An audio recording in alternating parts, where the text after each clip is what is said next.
2026 නව වර්ෂය ඔබට සුබ අලුත් අවුරුද්දක් වේවා. මේ බලන්න සූදානම ක්‍රිෂ්ණමූර්ති ජ්‍යොතිෂයට අනුව ඔබගේ ලග්නයට කොහොමද කියලා. ජ්‍යොතිෂ ශාස්ත්‍රය තුළ ක්‍රිෂ්ණමූර්ති යනු පුද්ගල කේන්ද්‍ර සටහනක කර්මය විනිවිදව දැකිය හැකි ඉතාම සියුම් න්‍යායක්. කන්‍යා ලග්නයෙන් උදාවන 2026 නව වසර ක්‍රිෂ්ණමූර්ති ජ්‍යොතිෂ න්‍යායට අනුව ඔබට බලපාන ආකාරය සුබ අසුබ කෙසේදැයි ලග්නයට මෙතැන් සිට විමසා බලමු. මේෂ ලග්නය උරුම දේපොළ වාසනාව.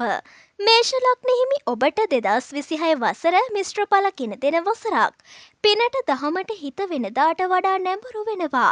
විදෙස් ගමන් බලාපොරොත්තුව සිටින අයට බලාපොරොත්තු සඵල වෙනවා.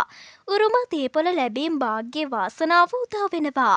මවකින් හා මව්පාර්ශ්වයේ උදව් උපකාර ලැබෙනවා.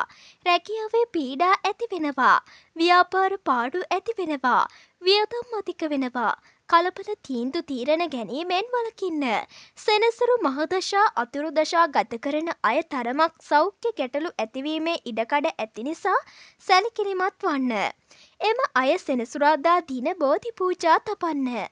ඉතින් මේ වගේම ලබන අවුරුද්දේදීත් ක්‍රිෂ්ණමූර්ති පලාපලය සමගින් ඔබගේ ලග්නයට කොහොමද කියලා අරගෙන පැමිණෙනවා.